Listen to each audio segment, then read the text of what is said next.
Filippo Grandi, le haut-commissaire des Nations Unies pour les réfugiés, s'est rendu dans un camp de déplacés au sud de N'Djamena au Tchad, pays qui accueille plus d'1 million de déplacés. Dans la région du Sahel, il a déploré la situation des réfugiés au Burkina Faso, le pays le plus touché qui compte près de 2 millions de déplacés internes.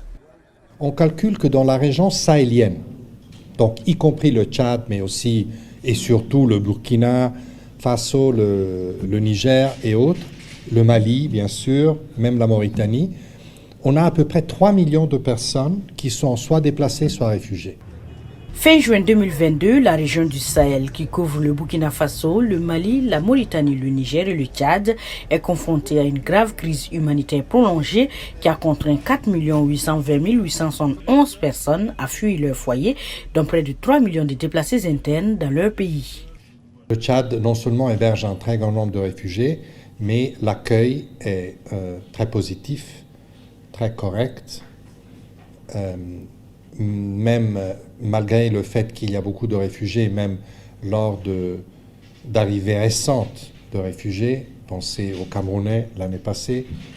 pensez aux Soudanais du Darfour qui sont arrivés dans les derniers mois, ce n'est pas un très grand nombre, mais il y en a quelques milliers, et l'accueil a continué d'être fourni.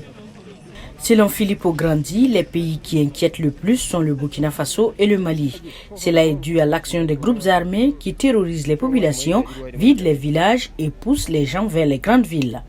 À cela est venue s'ajouter l'urgence climatique qui prive les communautés de ressources et favorise les conflits, d'où l'urgence de déployer plus d'aide humanitaire pour tous les pays du Sahel, a conclu le chef du HCR.